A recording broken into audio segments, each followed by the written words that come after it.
Bismillah. Assalamualaikum warahmatullahi wabarakatuh. Alhamdulillahi wassalatu wassalamu ala rasulillah wa ala alihi wa sahbihi ajma'in amma ba'd. Ahlan wa sahlan wa marhaban bikum pemirsa Fatwa TV dan juga pendengar sekalian dimanapun anda berada. Alhamdulillahirabbil alamin. Segala puji bagi Allah yang berkat karunia-Nya. Alhamdulillah kita bisa kembali menyapa anda dalam program live interaktif favorit kita, yaitu live interaktif. Tentu saja bersama guru kita Syahullahu Ta'ala. Dan Alhamdulillah saat ini beliau telah terhubung bersama kita. Sapa terlebih dahulu. Assalamualaikum Ustaz. Waalaikumsalam warahmatullahi wabarakatuh. Masya Allah, gimana kabarnya Ustaz? Assalamualaikum Ustaz. Alhamdulillah, bikhair, ni'mah. Alhamdulillah, barakallahu fikum Ustaz, wa jazakumullah khairan sudah mau menyempatkan waktunya untuk bisa bersama kita di sore hari ini.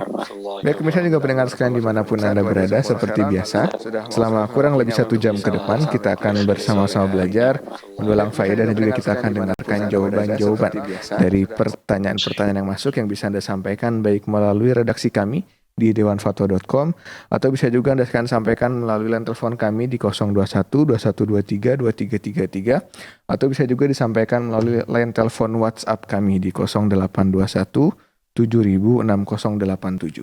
Dan kita juga menyapa rekan-rekan yang tergabung dalam RTVC dan juga seluruh pendengar yang saat ini turut mendengarkan program ini secara relay. Di antaranya ada Radio Sahabat Tegal, Radio MDFM Probolinggo, Radio Sago FM Sumatera Barat, Radio Al-Hikmah Banyuwangi, Radio Tua FM Riau, dan Radio Mas FM Seragen. Kami juga mengajak Anda untuk memanfaatkan peluang berjuang bersama Fatwa TV dalam dakwah yang mulia ini melalui rekening aktif kami bisa saksikan pada layar kaca Anda di rekening Bank Syariah Indonesia atas nama Fatwa TV di nomor rekening 777 184 1842. Baik, pemirsa juga mendengar sekalian, mohon izin Ustaz, mungkin kita bisa mulai dari pertanyaan pertama Ustaz ya. Silahkan. Baik Ustaz, bismillahirrahmanirrahim. Pertanyaan pertama Ustaz, pertanyaan dari Hamdan Muttaqin Muslim dari Kalimantan Tengah. Beliau menanyakan, Bismillah, semoga Allah senantiasa menjaga Ustaz, izin bertanya, bagaimana hukum membuka usaha playground atau tempat bermain anak-anak? Begitu Ustaz pertanyaannya. Syukron wa jazakumullahu khairan. Alhamdulillahi rabbil alamin, hamdan katsiran tayyiban mubarakan fi kama yuhibbu rabbuna wa yardah. Asyhadu an la ilaha illallah wahdahu la syarika lah wa asyhadu anna Muhammadan abduhu wa rasuluh. Allahumma salli wa sallim wa barik wa an'im ala nabiyyina Muhammadin wa alihi wa sahbihi ajma'in wa ba'du. Pertanyaan tentang membuka kegiatan playground untuk anak-anak. Ya. Playground untuk anak-anak itu adalah sarana untuk mengedukasi mereka. Untuk mengedukasi mereka dalam gerak dan interaksi dengan orang lain dan bersosial. Maka kalau playground tersebut didirikan dan kemudian dibuatkan ahlinya atau tentornya atau trainernya atau pelatih yang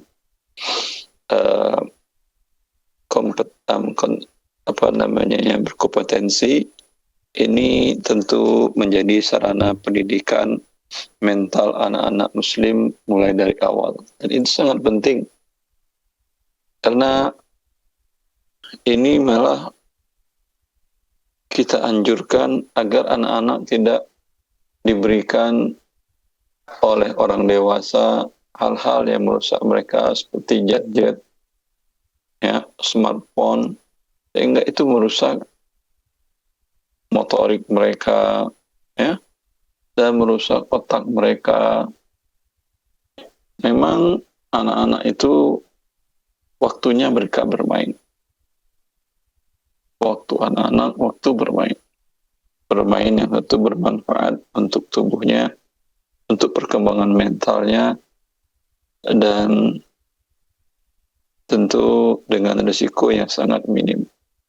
Buatkanlah playground dengan aman, alat-alat playgroundnya umpamanya tidak membahayakan anak-anak, dan selain itu walaupun demikian tetap ada pelatih atau pengawasnya, dan syukur-syukur ada yang mengarahkan sehingga anak-anak ini tumbuh sebagaimana mestinya. Kita masih ingat dahulu di tahun 80-an itu anak-anak jarang main jet-jet di daerah yang tidak tahu kalau di kota besar. Kita pulang dari sekolah, baju tukar, tas taruh di rumah, pulang-pulang nanti jam asar, sebelum asar makan siang, nanti sebelum asar keluar lagi main lagi, ya setelah asar baru ke madrasah belajar ilmu agama, nanti maghrib udah lelah, habis sholat isya langsung tidur. Ya, dan itu berasa nikmatnya menikmati masa kecil di mana dipenuhi dengan bermain. Wabillahi taufiq. Ustaz, barakallahu fikum wa jazakumullah khairan Ustaz atas pertanyaannya. Semoga dapat dipahami tadi oleh penanya kita, Bapak Hamdan dari Kalimantan Tengah. Baik Ustaz, mohon izin kita beralih ke pertanyaan berikutnya. Kali ini pertanyaan datang dari Ummu Ahmad di Jawa Barat. Beliau menanyakan, Assalamualaikum ya Ustaz, kami mendirikan dan mengelola sebuah madrasah Al-Quran anak di atas lahan dan bangunan yang dipinjamkan secara cuma-cuma oleh salah satu muhsinin dari kami. Nah, saat ini madrasah kita memerlukan sarana dan prasarana berupa pagar dan juga tambahan kelas. Dan untuk penambahan sarana dan prasarana ini, bolehkah kami mengumpulkan dan menggunakan dana syubhat dan riba? Bila suatu hari nanti tanah dan bangunan tersebut tidak dipinjamkan lagi kepada kami untuk digunakan sebagai tempat belajar atau madrasah, apakah pemilik lahan dan juga bangunan tersebut harus mengganti biaya atas penambahan sarana dan prasarana tersebut? Begitu saat pertanyaannya, jazakumullahu khairan. Allah barik fiik. Tinggal disepakati dari sekarang berapa lama beliau meminjamkan. Khawatir nanti pihak pengelola sudah keluar dana dari umat dan dari mereka, jumlahnya besar, kemudian ternyata cuma setahun. Dibuat ketentuan mengikat minimal berapa tahun, 10 tahun, 15 tahun, syukur-syukur 20 tahun dipinjamkan. Ya. Sehingga apa yang diberikan oleh kaum muslimin untuk mendukung sarana dan prasarana pendidikan itu tidak buang-buang. Andai qadar Allah terjadi sesuatu yang tidak diinginkan, dibuatkan klausalnya. Apa fasilitas tersebut, apakah diganti oleh yang punya tanah, ya, atau seperti apa mereka membeli dengan harga per saat itu, atau apa yang disepakati dari awal, apakah dijualkan ke pihak ketiga, sama-sama dijualkan, dan dananya adalah untuk pihak sekolah. Itu ini sangat bergantung kepada kesepakatan dengan pemilik lahan tadi. Dan semoga Allah membalas kebaikan kaum muslimin yang memudahkan anak-anak kaum muslimin mendapatkan faedah di harta yang bagi mereka belum terpakai, saatnya terpakai. Wabillahi taufiq. Saya Ustaz. Pertanyaan berikutnya Ustaz, tadi menanyakan juga apakah boleh untuk penambahan sarana dan prasarana seperti pagar dan kelas tadi itu menggunakan harta yang dikumpulkan dari dana syubhat dan juga dana riba, Ustaz. Apakah hal ini diperbolehkan, Ustaz? Boleh. Memang orang yang bertaubat dari dana syubhat dan dana haram, yang pihak yang haram, pelaku yang haramnya itu bukan mengambil hak orang lain. Dia ada dua harta yang mendapatkan dengan cara haram. Pertama, bila pihak yang hartanya diambil dengan cara yang haram itu, dia tidak ikhlas dan tidak ridho dan tidak merelakan. Seperti umpamanya koruptor. Tentulah perusahaan atau instansi atau negara tidak ridho hartanya diambil dengan cara korupsi. Ini tidak bisa diberikan kepada, tidak bisa digunakan oleh pihak sekolah dan yayasan atau fakir miskin. Ini wajib dikembalikan oleh orang yang mengambilnya kepada pemiliknya. Yang bisa dibolehkan bila pemiliknya ridho, seperti dana riba, atau yang pemegang harta haram itu mendapatkannya dengan cara gharar, dengan cara perjudian. Itu pihak yang kalah atau yang memberi bunga riba, itu mereka ridho. Mereka ridho. Akan tetapi perbuatan mereka ini dimurkai Allah, tidak diridhai Allah. Maka itu karena itu diharamkan. Maka ini yang dikatakan oleh para ulama, harta haram yang didapatkan seperti cara ini yang tidak boleh dikembalikan kepada pemilik sebelumnya. Tidak dikembalikan lagi kepada bank konvensional yang memberikan bunga riba tadi. Juga tidak dikembalikan kepada orang-orang yang membayar pada saat menang perjudian.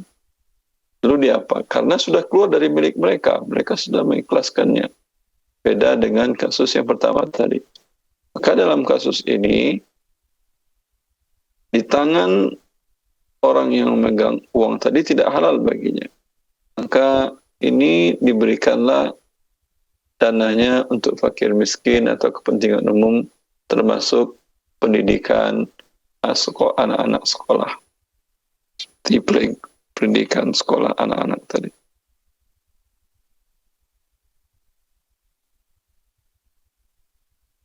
Baik Ustaz. Barakallahu fikum Ustaz wa jazakumullah khairan Ustaz atas jawabannya. Semoga dapat dipahami Ustaz oleh tadi penanya kita Umu Ahmad dari Jawa Barat. Ustaz, kembali kita beralih ke penanya berikutnya. Kali ini kita ada penelpon, ada Umu Ra dari Solo. Kita sapa terlebih dahulu. Assalamualaikum Fatwa TV. Halo Ibu. Assalamualaikum Fatwa TV.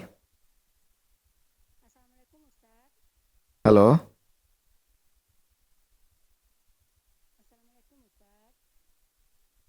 Assalamualaikum Fatwa TV, Ibu bisa mendengar suara saya? Halo, Assalamualaikum. Baik, sepertinya terputus Ustaz, mohon maaf. Kita kembali beralih ke penanya berikutnya Ustaz. Kali ini pertanyaan datang dari Bapak Fikih di Sumatera Utara Ustaz. Beliau menanyakan, Bismillah, Assalamualaikum Ustadz, saya ingin bertanya.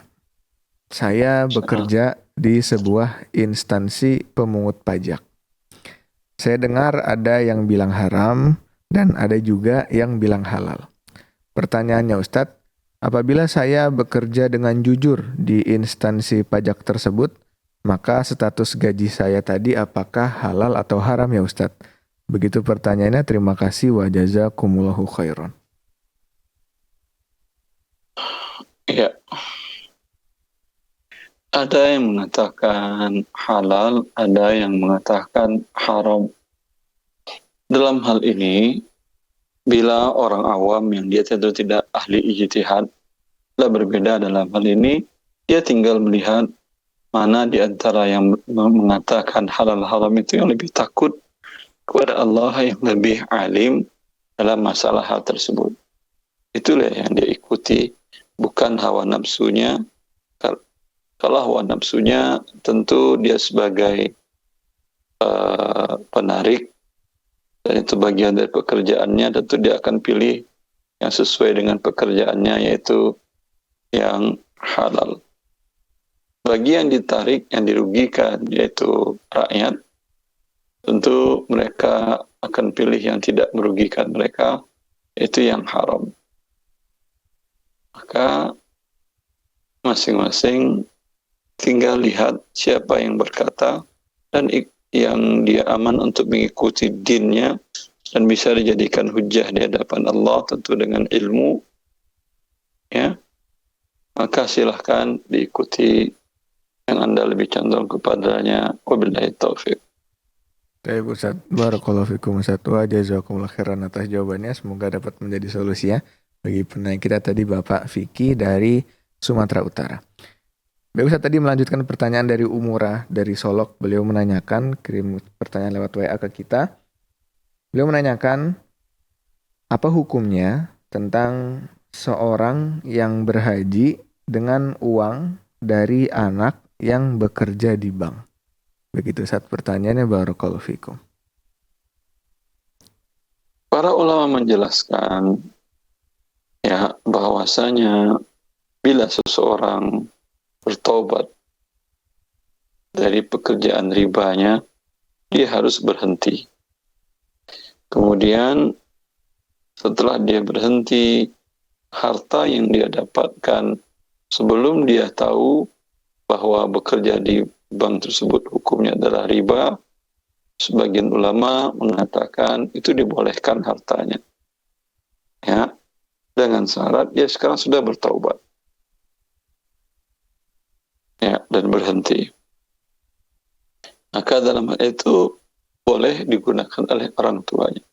Tapi bila anak statusnya masih pekerja di tempat yang dimurkai Allah, padahal dia mengetahui bahwa bekerja di situ hukumnya haram, Anda sebagai orang tua tentu berkewajiban untuk menasihatinya. Karena dia bekerja di tempat yang dimurkai oleh Allah dan dilaknat.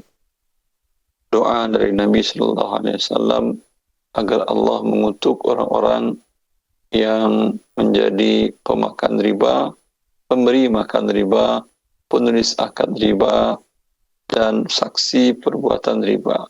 Dan yang bekerja di lembaga konvensional itu termasuk dalam bagian itu. Terkutuk itu dikutuk oleh Nabi SAW, itu artinya Nabi mendoakan agar orang itu dijauhkan dari rahmat Allah. Tentu tidak ada orang tua yang sudi mau anaknya dijauhkan, didoakan oleh Nabi untuk dijauhkan dari rahmat Allah Azza wa Jalla. Ya. Dan bagi Anda, kalau memang tidak ada harta Anda yang halal, tidak wajib Anda pergi berangkat haji. Daripada Anda berangkat haji dengan menggunakan harta yang tidak halal, sedangkan anak Anda dikutuk, dilaknat oleh Allah Jalla fi'ula, dan haji Anda pun sebagaimana dalam hadis Nabi diriwayatkan oleh Imam Ahmad dalam musnadnya, bahwa ketika orang yang berangkat haji dengan bekal dan harta yang haram, baru saja dia menginjakkan kakinya di atas kendaraannya dan dia mengucapkan talbiyah, labbaik Allahumma labbaik, labbaik la syarika laka labbaik, maka fayunadi munadim minas sama, maka malaikat di langit memanggil, mendoakan, menjawab, la labbaik wa la sa'daik, fa inna zadaka haram wa malaka haram wa hajjuka ma'zurun ghairu mabrur.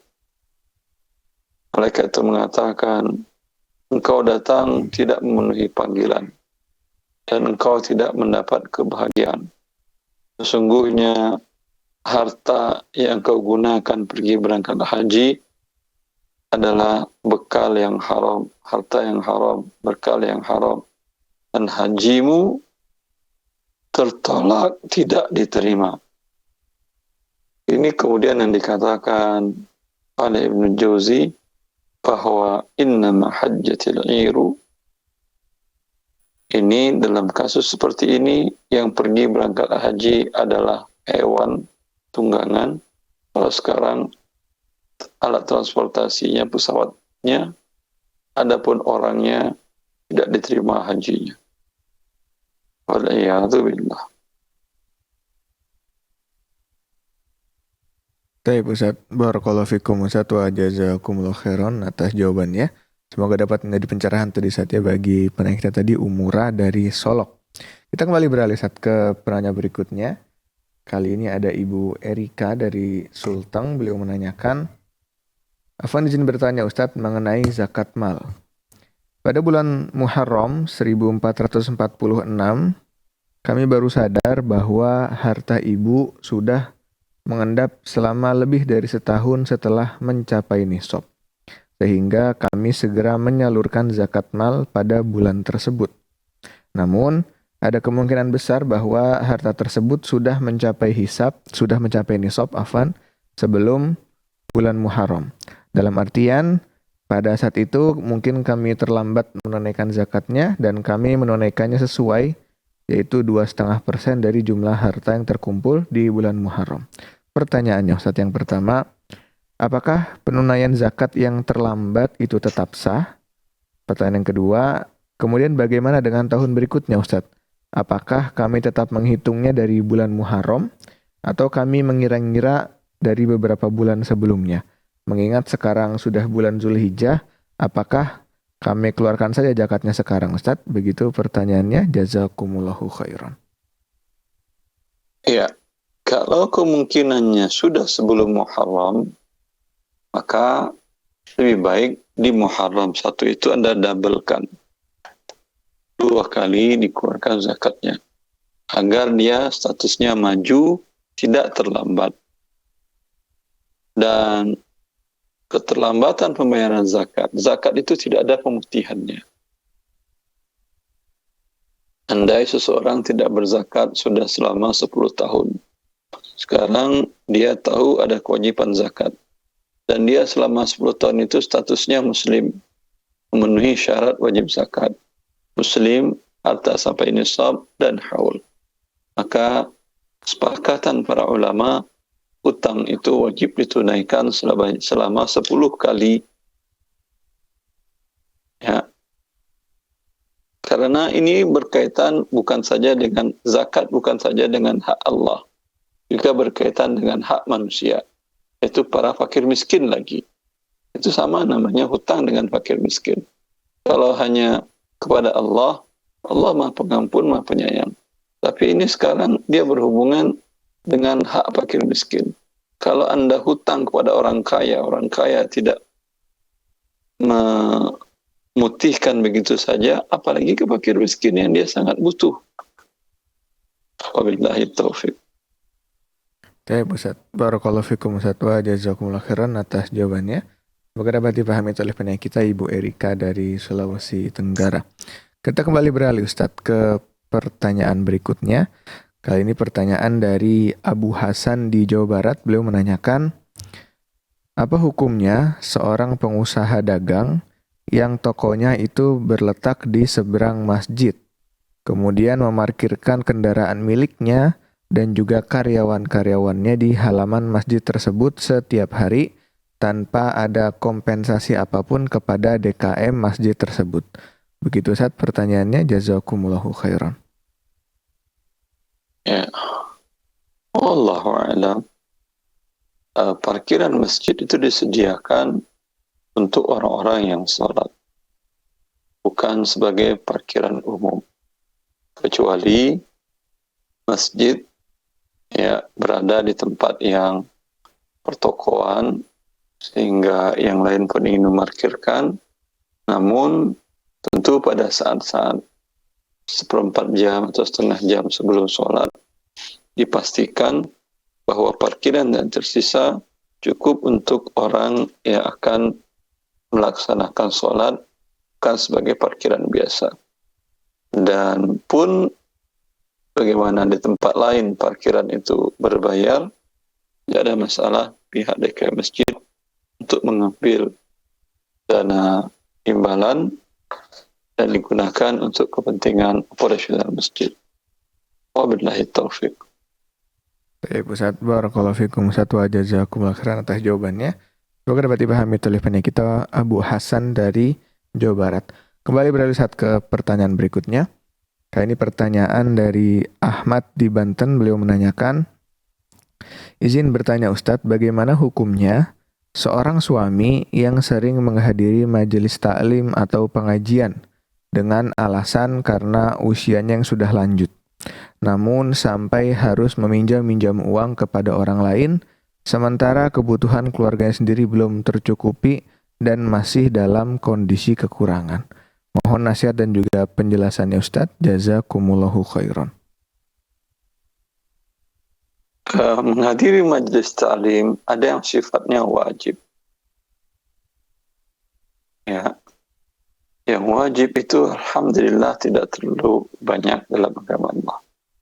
Kalau saja orang datang kepada Nabi SAW masuk Islam dan Nabi menyuruh sahabatnya mengajarkan sholat sehari, 2 hari, ya, kemudian mereka pulang, cukup bagi mereka. Maka kalau dia sholatnya belum benar, hadiri kajian yang sholat. Itu pilih kajian yang sifatnya daurah yang cepat, mungkin sehari, daurah sifat sholat Nabi SAW, dan wudhu Nabi tayammum Nabi sallallahu alaihi wasallam. Cukup. Nanti sisa waktu gunakanlah untuk kehidupan Anda mencari rezeki dan nafkah. Ya. Ketika harta Anda sampai nisab, ikuti lagi kajian daurah zakat. Begitu. Mau masuk Ramadan, ikuti daurah fikih puasa, bagaimana puasanya Nabi sallallahu alaihi wasallam. Ya. Dan seterusnya. Kalau kajian yang lain sifatnya seperti umpamanya kajian akhlak, kajian tazkiyatun nafs, kajian hadis secara umum, alhamdulillah tidak bertentangan dengan waktu mencari nafkah. Jangan dijadikan menuntut ilmu syar'i adalah alasan untuk bermalas-malasan memenuhi kewajiban kepada keluarga. Maka keluarga, seorang istri mengingatkan suami, ya, bukan tujuannya melarang, tapi bagaimana mengarahkannya agar tidak dimurkai oleh Allah Azza wa Jalla. Kajian yang dia hadiri hanya sunnah, sedangkan dia meninggalkan kewajiban untuk menafkahi diri dan anak istrinya. Maka ini tentu kesalahan dalam mengambil kebijakan dalam prioritas dalam hidup. Lebih mendahulukan yang sunnah daripada yang wajib. Wabillahi taufiq. Baik Ustaz, barakallahu fikum wa jazakumullah khairan atas jawabannya. Semoga dapat menjadi pencerahan tadi bagi penanya kita Bapak Ahmad dari Banten. Kembali kita beralih ke pertanyaan berikutnya. Kali ini pertanyaan dari Bapak Wahono di Sumatera Selatan. Beliau menanyakan, izin bertanya Ustadz, bagaimana hukumnya melakukan jual beli Iqra atau buku-buku agama, misalnya buku hadis dan sebagainya, sedangkan di dalam buku tersebut ada tulisan tidak boleh diperjualbelikan. Begitu saat pertanyaannya. Terima kasih atas jawabannya. Barakallahu fikum. Bila memang ada tulisan tidak boleh diperjualbelikan, itu si penjual haram bagi dia memperjualbelikannya. Wabillahi taufiq. Baik Ustaz. Barakallahu fikum Ustaz wa jazakumullah khairan atas jawabannya. Semoga dapat dipahami oleh penanya kita Ustaz, Bapak Wahono di Sumatera Selatan. Kembali beralih Ustaz ke pertanyaan berikutnya. Pertanyaan datang dari Ummu Abdillah di Aceh. Beliau menanyakan, saya membuka tempat belajar Al-Quran di rumah. Selain untuk mendapatkan amal jariah, saya juga memiliki niat ingin membantu suami dalam hal memenuhi kebutuhan rumah tangga.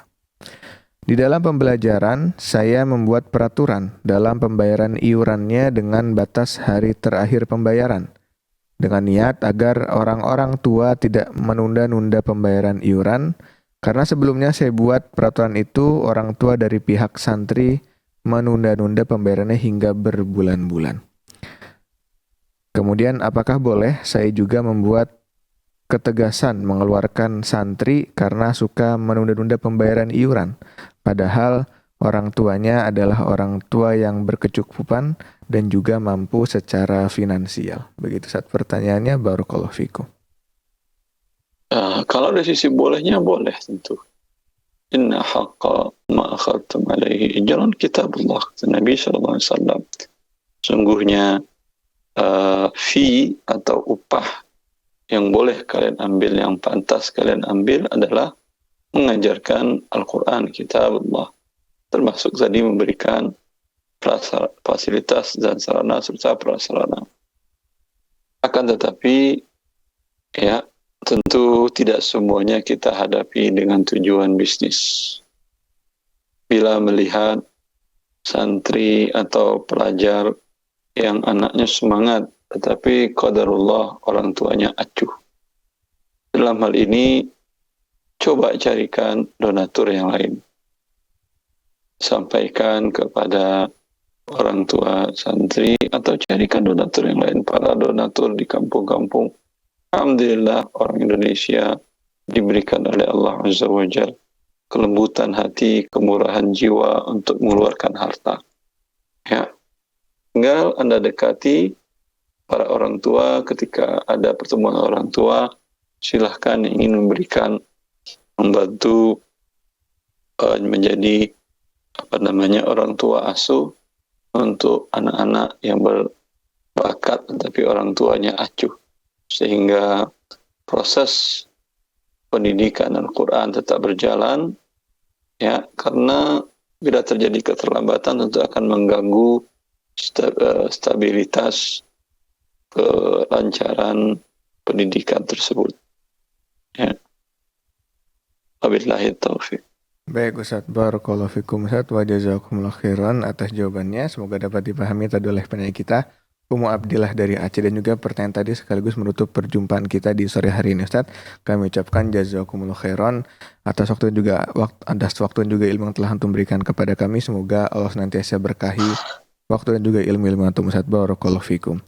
Saya juga mendengar sekalian dimanapun Anda berada, usai sudah perjumpaan kita pada program live interaktif Ekonomi Islam bersama Ustadz Dr. Erwandi Tarmizem Hafizahullah Ta'ala, dan kami juga ucapkan jazakumullah khairan katsiro atas partisipasi Anda sekalian dalam aktif menyampaikan pertanyaan, dan kami ingatkan bahwa jangan lupa untuk terus saksikan program live interaktif Fatwa TV dari hari Senin sampai dengan hari Jumat.